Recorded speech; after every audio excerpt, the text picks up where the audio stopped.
pleitazo de ministros, porque hoy se votó por este decreto. No es una ley, fue un decreto que sacó el presidente López Obrador, publicó hace ya algunos meses, en donde blindó las obras federales, precisamente para que no fueran frenadas a través de amparos. No sé si te acuerdas de esto, Mauricio. Sí. Blindaje original que lo vimos en el AIFA, ¿no? Que el AIFA estaba siendo amparado por amparos y después salió un decreto para elevar el AIFA a grave seguridad nacional. Y después empezó a ser frenado el Tren Maya por lo mismo, y entonces el presidente dijo, bueno, se van todos por un tubo, voy a blindar todas las obras federales, incluido el Tren Maya, pero todas las demás, y todas las voy a elevar al rango de seguridad nacional para que no puedan ser frenadas por amparos. O sea, sí pueden, claro, tramitar amparos, pero no pueden ser frenadas. Bueno, hoy ese decreto llegó a la Corte y, pues como es bastante ya normal, lo tumbaron la mayoría de neoliberales, 8 votos contra 3 que intentaron defenderlo, no pudieron, pero lo interesante aquí fue el pleito, Mauricio, porque sí, ahora sí hubo pleito en la Corte. Generalmente no se da esto, cada ministro dice su rollo, acaban votando y se acaba todo, hoy sí hubo pleito. Y el primero fue entre Yasmín Esquivel y Javier Lainez Poste, porque bueno, así de esta manera defendió Yasmín Esquivel el decreto. Ella estaba a favor del decreto de López Obrador. Vamos a escucharla. Tampoco advierto que para la procedencia de la controversia constitucional baste con que la parte actora aduzca supuestas violaciones a los derechos humanos de fuente constitucional o convencional, ya que también sería indispensable que el asunto involucrara directamente una posible afectación a tales derechos, lo cual en el caso no es factible porque el acuerdo solo tiene como finalidad favorecer la realización de obras en beneficio de la colectividad. Además, las posibles irregularidades que llegaran hipotéticamente a presentarse en perjuicio de los derechos de algunas personas serían atendidos por otros medios de defensa, pero no es la vía la controversia constitucional en la que esencialmente se dirimen contiendas a la luz de la distribución de facultades que estructura la Constitución General. Y finalmente, considero que de llegar a reconocerse la legitimación del Instituto Actor, debe precisarse que se hace sin perjuicio de declarar la inoperancia de los argumentos ajenos a la órbita de competencias constitucionales del INAI. Por ejemplo, en su concepto 9 de invalidez, cuestiona la forma en que el Ejecutivo Federal ejerce la política exterior. ¿Qué tiene eso que ver con el acceso a la información pública? El artículo 8 argumenta la inobservancia del orden jurídico mexicano que regula el otorgamiento de permisos, licencias y dictámenes, lo cual tampoco tiene que ver con las atribuciones constitucionales del INAI. En el segundo y séptimo concepto de invalidez, pone en duda la facultad reglamentaria para hacer declaratorias de seguridad nacional, cuando esto no es la competencia del INAI, ya que la materia es exclusiva del Ejecutivo Federal de conformidad con la fracción sexta del artículo 89. Técnico, pero la defensa, también vamos a escuchar la defensa de Arturo Saldívar, ahora sí, después de que, la verdad es que le cayó una piñiza, después del plan B, que votó en contra, ¿no? Otra vez se vino para acá, y bueno, así fue como defendió también Arturo Saldívar la propuesta, el decreto de López Obrador. Estoy en contra de la invalidez del acuerdo impugnado, pues, contrario a lo que sostiene el proyecto, de ninguna manera afecta o interfiere en el derecho de acceso a la información pública y, por consiguiente, no afecta las atribuciones del INAI en materia de transparencia. Como lo explico a continuación, la propuesta parte en su totalidad de una premisa equivocada: asumir que al utilizar la expresión interés público y seguridad nacional, que también se utiliza en el artículo 6 constitucional, el acuerdo sitúa toda la información derivada de las obras prioritarias en el supuesto de reserva del artículo 113, fracción primera de la ley de la materia. En primer lugar, debe precisarse que la materia de la controversia se circunscribe a determinar si el acuerdo afecta o invade las competencias del instituto demandante y el acceso a la información. Es una controversia, no una acción de inconstitucionalidad. No corresponde a la Corte analizar como si se tratara de una acción de inconstitucionalidad, si el acuerdo es inconstitucional en abstracto o a la luz de cualquier disposición constitucional que podamos encontrar en un análisis buscador de la Constitución. Partiendo de esta premisa, me parece que de la lectura del proyecto no se desprende ni de la interpretación integral del acuerdo, ni del marco normativo y jurisprudencial en la materia. Y bueno, en medio de esta defensa, después salió el señor Javier Lainez Possec. Y bueno, él empezó a atacar y se enfrentó con los otros ministros, Yasmín Esquivel, Arturo Saldívar y también Loretta Ortiz. Vamos a verlo. Me parece a mí, y también no quiero adjetivizar, pero un tanto cuanto ingenuo, el ignorar que la consecuencia jurídica inmediata de esta declaratoria, las consecuencias son dos: la reserva de información y la autorización para la adjudicación directa. Me parece. Dice, y después sale Mauricio, Norma Piña, votando también en contra. Vamos a escuchar lo que dice. Mi voto es a favor del proyecto, pero con estas consideraciones adicionales. Ahora, en el apartado B de este mismo tema, a lo largo del proyecto se documenta que en varios precedentes esta Suprema Corte de Justicia ha sido consistente en que la reserva de información tiene un carácter excepcional a la luz de los principios de transparencia y máxima publicidad establecidos en el artículo 6º de la Constitución.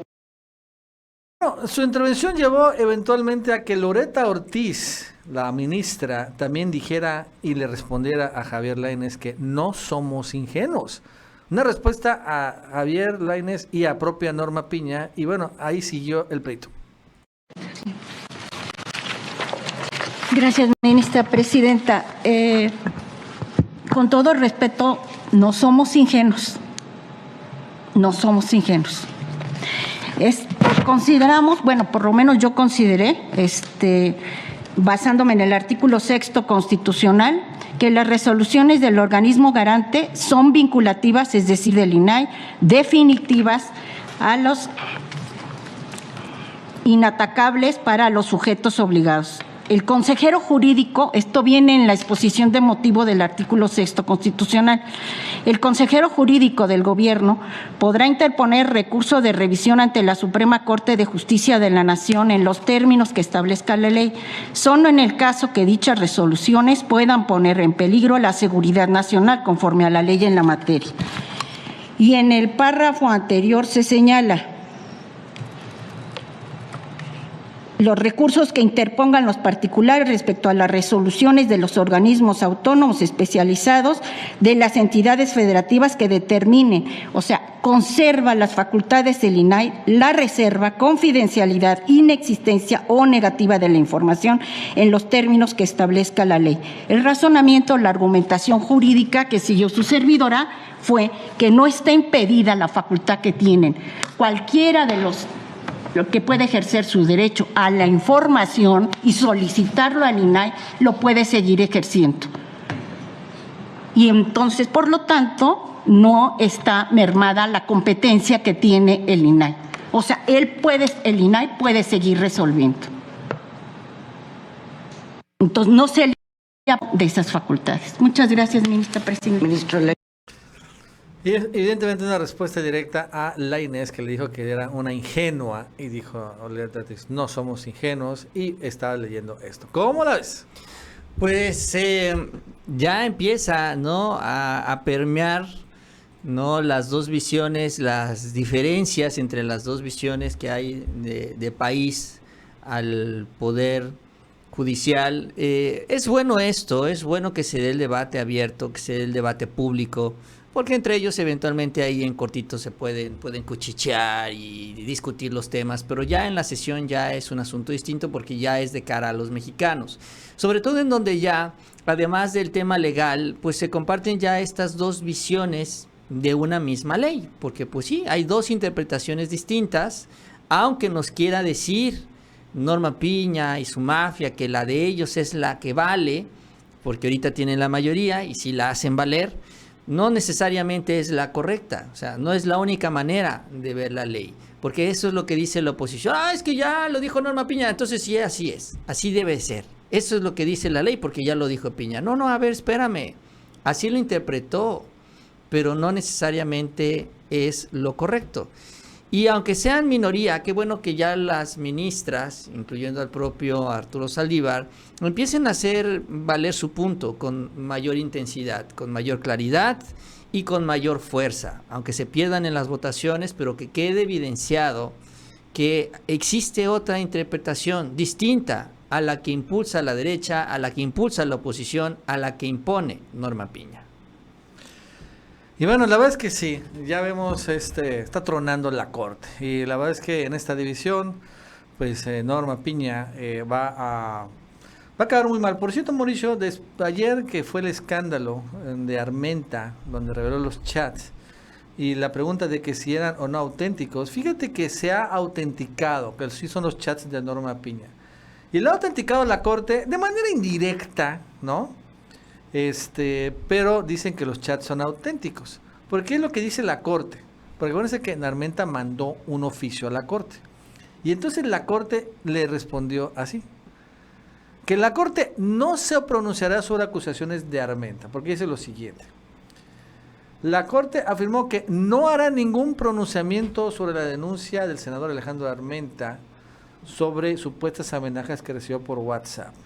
Que funcionarios de la Corte explicaron que lo que supuestamente refiere el senador parece ser una conversación entre dos particulares, por lo cual no habrá una postura institucional.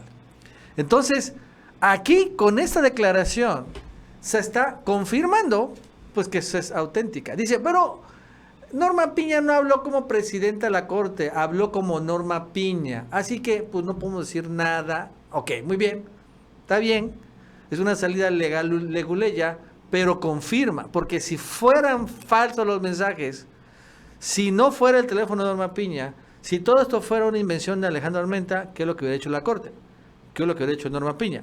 Es falso, ese no es mi número celular, yo nunca le eché mensajes a Armenta, es un mentiroso de lo peor, es lo que hubiera dicho oficialmente la Corte y en particular Norma Piña. Hubiera sacado un boletín y toda la cosa.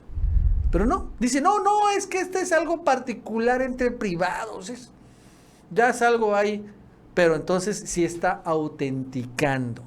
Ojo con el dato, que sí fue real la amenaza de Norma Piña a Alejandro Armenta. Sí, hay este comunicado que manda la Corte, está muy extraño, en primer lugar porque ellos no debaten absolutamente nada, no niegan los hechos, como dices tú, pues cuando menos ahí está el beneficio de la duda, pero también hay otra cosa absurda y ridícula en este comunicado, Nacho, porque todo inicia, y lo denuncia el propio Armenta, con que una persona que se llama Francisco Tapia, si mal no recuerdo, se pone en contacto con la secretaria técnica de la mesa directiva y le pide el teléfono de Alejandro Armenta para entregárselo a Norma Piña. Se dice, oiga, soy el asesor de Norma Piña, deme el teléfono que la presidenta se quiere poner en contacto con él. Y le da el teléfono, ¿no? Entonces, lo denuncia Armenta y demás, y en la Corte o en el Poder Judicial, en este comunicado o estas fuentes, no sé exactamente qué sea, pero bueno, dicen que, ¿qué creen? Bueno, que no hay nadie con ese nombre, Francisco Tapia, como asesor de Norma Piña. ¿Pero qué creen? Sí hay una persona en el Poder Judicial que se llama Francisco Tapia. O sea, sí existe el señor y sí trabaja en el Poder Judicial y ya lo confirma el propio Poder Judicial. Pero dicen, es un homónimo. O sea, se llama igual, pero no es él. Es que te juro que la verdad es que además del desastroso planteamiento mediático que tiene Norma Piña, que es un desastre total, también nos quieren ver la cara de idiotas, honestamente. Y si es así como se señala, porque dicen, ay, es que alguien fue que no es el teléfono de Norma Piña, es falso. Bueno, para empezar, el señor trabaja ahí en el Poder Judicial. Y en segundo lugar, si esto está sucediendo, si hay alguien que está enviando mensajes a los funcionarios de más alto nivel en este país, porque Armenta es presidente de la mesa directiva en el Senado de la República, es uno de los cargos más importantes políticamente hablando en estos momentos. Bueno, siempre lo es porque el presidente del Senado, el presidente de la Cámara de Diputados, son los invitados a todos los eventos constitucionales junto con Norma Piña y el presidente López Obrador. Bueno, si alguien está haciendo esto a nombre de Norma Piña, lo mínimo que podría hacer el Poder Judicial es presentar una denuncia por esta suplantación de identidad e identificar y que con esto se investigue si no fue ella quien envió los mensajes. Es lo mínimo que pueden hacer. Y si no lo hacen, bueno, pues ya sabemos, ¿no? Si de por sí el señor trabaja ahí, o su homónimo trabaja ahí, pues bueno, la verdad es que, pues sí, hay varias cositas ahí en estos mensajes que presentó ayer Armenta. También empezó a seguir de este señor Tapia,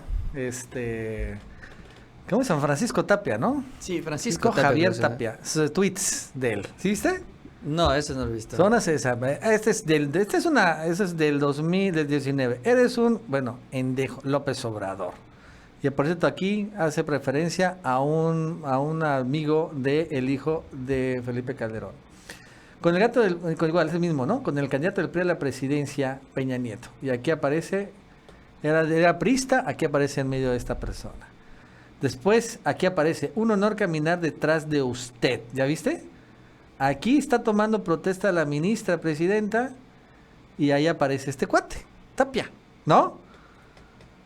Y otra vez, ¿no? Pobre payaso, López Obrador, etcétera. Pero aquí está finalmente la prueba, este tweet. Ya pues esta persona borró su tweet, por eso solo tenemos capturas de pantalla. Pero ahí aparece finalmente, ¿no? Al lado, atrás de Norma Piña. Aunque te voy a decir, Mauricio, cuál es mi teoría de lo que pasó con Armenta y de Norma Piña. Y la teoría es que Norma Piña es una completa y absoluta inepta, y también todos sus colaboradores son unos burros, por no decir endejos. Porque yo me estaba preguntando y reflexionando, bueno, ¿y por qué Norma Piña le mandó este mensaje a Alejandro Armenta? ¿Qué es lo que hizo Alejandro Armenta que enojó tanto a Norma Piña? Y la verdad es que no hizo nada. O sea, ¿qué es lo que hizo en estos días? No, nada. La verdad es que metió una ley Alejandro Armenta hace como un mes, pero bueno, ¿por qué ayer? O antier. ¿Sabes lo que pasó? Que se equivocaron, Mauricio. Alejandro Armenta se llama Alejandro Armenta Mier, presidente del Senado. Su primo se llama Nacho Mier, presidente de la Cámara de Diputados. Poblanos están buscando ellos también y enfrentándose por la gobernatura en Puebla. Nacho Mier sí hizo algo muy fuerte contra Norma Piña y contra la Corte. Él dijo esta semana, hace apenas unos días, que iba a lanzar la consulta contra los ministros de la Corte. ¿De acuerdan? Eso lo acaba de decir hace 2-3 días. Entonces yo creo que Norma Piña quería reclamarle a Nacho Mier, ¿no? Precisamente por el tema de la consulta. Le dijo una chichincle, que es un inepto también idiota, búscame el teléfono de Nacho Mier. Este güey se equivoca porque son primos, se pilla Mier, le da el teléfono de Alejandro Armenta y le manda esos mensajes a Alejandro Armenta que realmente eran dirigidos a Nacho Mier. Esa es mi teoría. Y son unos ineptos, idiotas, y estoy casi seguro que sí fue. Pues yo no sé si haya sucedido así, pero el punto es que, pues si no lo desmienten, si ellos no lo niegan calderónicamente, cuando menos, es porque pues ahí están los datos que tiene Alejandro Armenta, que tiene la comunicación con este señor Francisco Tapia, que no se inventó el nombre, ahí está el chat, y resulta que el señor sí trabaja ahí en el Poder Judicial. Es que no está en el equipo de la ministra, no está ahí listado como equipo de la ministra, es un homónimo, es que nos quieren ver la cara de idiotas, honestamente, cree que somos estúpidos. Ya están los tweets, Mauricio. Además están los tweets. O sea, pero la verdad es que pues es una situación lamentable. Mira, ayer salía Kenia a decir, oye, es que ustedes están haciendo un circo, dice ella, ¿no? Agarraba su pancarta y dice, es que ustedes están haciendo un circo, ¿no? Cínica, pero bueno. Y que porque ni siquiera saben que es de piña. Y además no dice nada el chat, no dice nada, no veo ninguna amenaza. Bueno, son los mismos que hace 2 meses más o menos armaron una campaña porque algunas cuentas, bots, cuentas sin identificar en redes sociales, subieron una imagen de Norma Piña con una bala, ¿te acuerdas? Y empiezan a decir, ¡ay! Por culpa del presidente está en riesgo la integridad de Norma Piña. Hasta le pidieron al presidente que mandara protección a Norma Piña. No saben ellos que ya Norma Piña tiene protección, cortesía del Poder Judicial, desde hace tiempo. Todos los ministros están bien protegiditos. Pero con un tuit anónimo completamente hacen un escándalo.